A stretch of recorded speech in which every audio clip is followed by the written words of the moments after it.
Hello everyone, Andy here from Glass Half Dead, the most poorly named Warhammer 40,000 Kill Team YouTube channel on the internet. In this video, I am going to give you an overview review of everything you get in Kill Team Tomb World. What are you actually buying as a product and as a game piece is kind of the things here. The kill zone, the two teams, the accoutrement. Who is it for? Is this a good thing to buy as a beginner?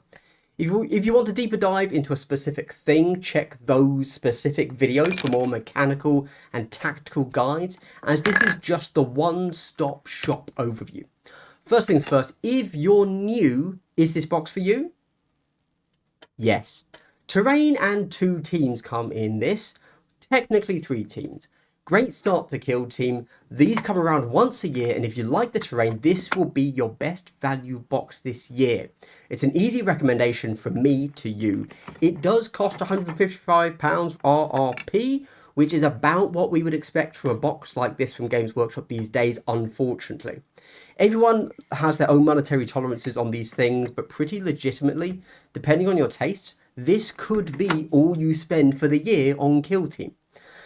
Now, look, before we get started, I'd like to give a subscriber-only benefit, and that is a big double hello. Wow, so wholesome. Truly the wholesomeness knows no bounds in the world of Glass Half Dead. If you want that double pleasantry for yourself, don't forget to like and drop a comment. Also, hey, did you know that if you want to buy Tomb World or any other Warhammer stuff, I have UK and US affiliate links below.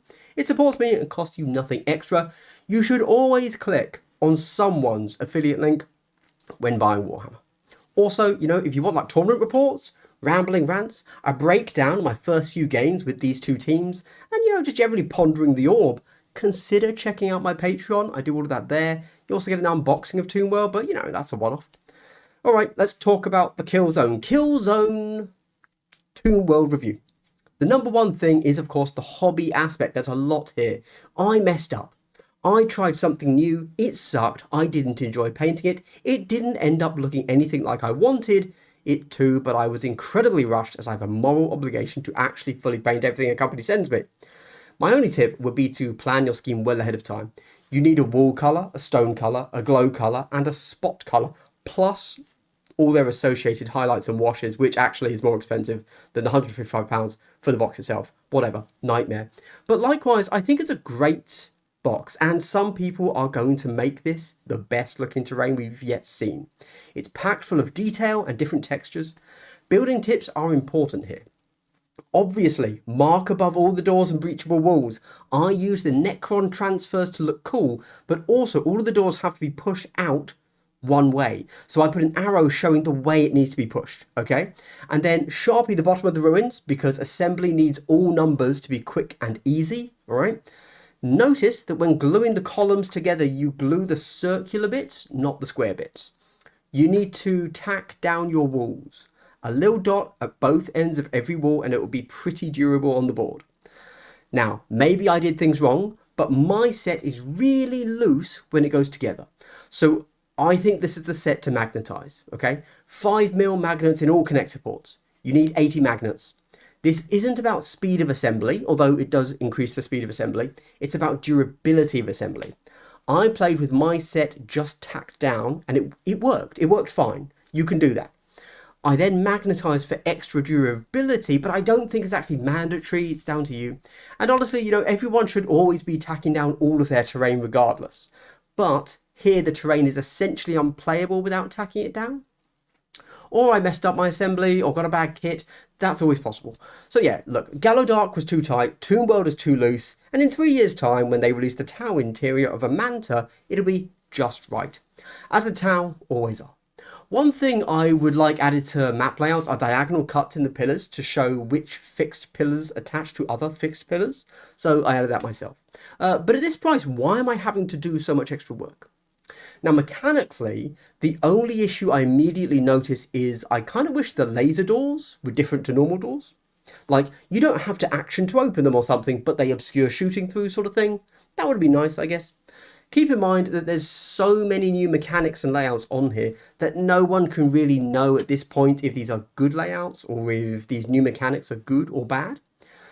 They were new and seemed fine in my first test games. I'm not sure I actually like breachable walls being a 2 AP action. That's been a real issue. I think that might be an issue for everybody, but who knows? Oh, and of course, finally, the Tomb World set is backwards compatible and can do all of the Gallowdark layouts. But I don't think Gallowdark can do all of the Tomb World layouts due to some columns having specific facings, and there are actually 2 extra short walls in Tomb World. You could do some layouts, but not all with the Gallowdark, I think. I haven't tested every single layout. We then get to the Deathwatch, the best of the best of the best, sir. A quote from Men in Black, which is fitting, as the Deathwatch are black. But of course, I painted mine as the classic Boner Boys, or Tomb Dudes, whatever. Tome Keepers, that's their name. When writing my Warcom article preview for them, I really struggled to not start every operative preview with, "This is the best operative in the game of its type." In the Tomb World box, you are actually getting 2 full teams of Deathwatch. It's almost certain that when they get released on their own in 3 months, there will only be 5 in a box, to be clear. You get 10 in the Tomb World box. You can only ever take 1 Gravis Marine, so pick which of the heavy gunner guys you like, and they can act as both heavy guns. You get a bunch of obscure chapter shoulder pads, but you also get plain shoulder pads if you want to freehand or use transfers for your more normal chapters. They have Seek and Destroy and Security, but it's all new approved ops. So go and check my approved ops video for that breakdown, which comes out next Saturday. Every Deathwatch Marine has its own trick. It delays activation. It can guard on open. It can fight first. It can parry twice. It's a plasma cannon. Whatever. That's a trick. I believe this will be the new best elite team in the game. So if you're already into Marines, pick these up. You will love them, and every model has unique rules and specific things it wants to do, so there's room to increase your skill. It's not just brain dead Zug. You've got some tech pieces in here, and finally Loyalist Marines get a flavorful kill team instead of generic kill team. Absolute win. Although, to be clear, I do fully suspect that brain dead Zug will allow Deathwatch to gatekeep every other elite team in the game, but good Horde players will be able to handle them. The team probably needs to have its power adjusted against other elite teams, if I had to guess. We'll probably see them be the new Angels of Death, but better when it comes to win rates. But they probably play a little bit too honestly to win the true big events like Worlds or LVO, as you'll get knocked out around round 5 in those big 8-round events. I will say that in my first games, I had my Watchmaster roll 6 misses in a row, and then I lost the game, and these 2 things were heavily connected, okay? It will happen. Sometimes it will happen, and your durability in terms of, operatives, it's just not there. When you legit fluff a roll, you're done. Over to the Canoptek review, a true single box team as you use every model in the box with the options only being which gun they've got. And I'm going to be honest, the guns are tiny. So just decide each game what order them are using, because they will always use one or the other. You never need 2 Gauss and 1 Tesla, right? And the model looks identical anyway, to be clear. Pro hobby tip, do what I've done and make it incredibly clear which model is your reanimator, that's your medic, and which is your accelerator, your comms, because they look identical to the warriors. You're doing this to help your opponent because you're a good person, to be clear. I painted mine in different colours. White for medic, yellow for comms. Easy hobby, good guy hobby. The Sentinels have different guns, of course, but they can stay the same colour because what they do is fundamentally the same. They shoot stuff. Don't let it shoot you. It doesn't matter what that specific gun does to you. The way in which it shoots you doesn't need delineation. This is, of course, a much more complicated team than Deathwatch that's going to require you to mix up your tactics and tac ops depending on the kill zone, the map, the crit op, and the enemy. They are all about understanding their faction rule, which is the obelisk node matrix. If you're standing in the matrix or you're shooting through the matrix, you get buffs, accurate 2, and +1 APL, and it's how all but 2 of your ploys interact with you. No matrix, no buffs. Raveners have a tunnel that makes a fast team slow. You have a matrix that makes your team static. So if you have a solid game plan that links in your tac op and crit op, and you know where you want to be in the game, then you will be a very strong team when your plan works. Now, it's a recon and security team, which again, go check my approved ops video next week. And your Macrosite warriors also respawn every turn, But just want a turn to be clear, and you don't count for enemy points, so you're actually a 5 model team for kill op. Run up, score your points, die, respawn, go again. Totally viable. Star of the show is, of course, the Geomancer, who is able to do shenanigans, obviously, act as an additional node for your matrix, point once per game, and do some pretty decent killing. Although special shout has to go to your Tomb Crawler and the Trans-Dimensional Isolator. Deal 1 damage, then delete any enemy in the game. Now, unlike the Deathwatch, the team is too complex for me to rate at this point, but I can see them being solidly in the middle, which is exactly what you want. Unlike Hyrotech Circle, who focus very heavily on debuffs, this team focuses more on self-buffs, so you will probably at least feel nicer to play into, regardless of power level. Final word, of course, if you like the terrain, this is a must-buy box. Brilliant for any level of player, both in terms of skill and in terms of experience. Brand new players, this is your yearly get started box. Old school players, this is your terrain for the next 3 years. Scrubs, you got Deathwatch, they're a perfect starting team. Win or lose, you will have fun, you do a lot of stuff. Pro players, Canoptek will undoubtedly get tricksy, and you will be able to confuse people with your weird stuff, and I know you love doing that. It should also be noted that we don't know the state of Deathwatch like that they're going to release in.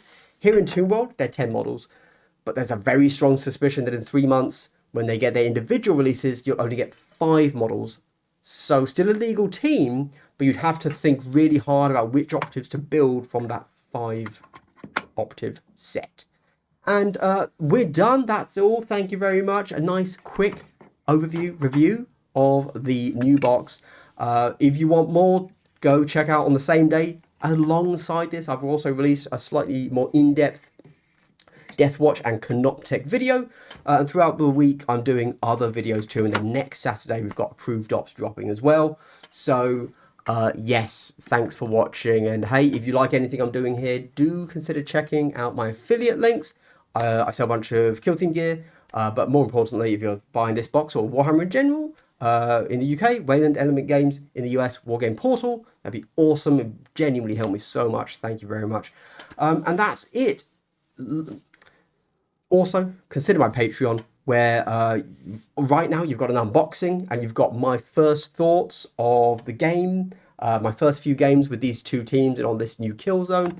I've also done kind of a fun little, if you were there yesterday, the day before, for my Warcom article. I kind of had a fun little look between, hey, this is what the final article on Warcom said, and this is what I actually sent to them to say.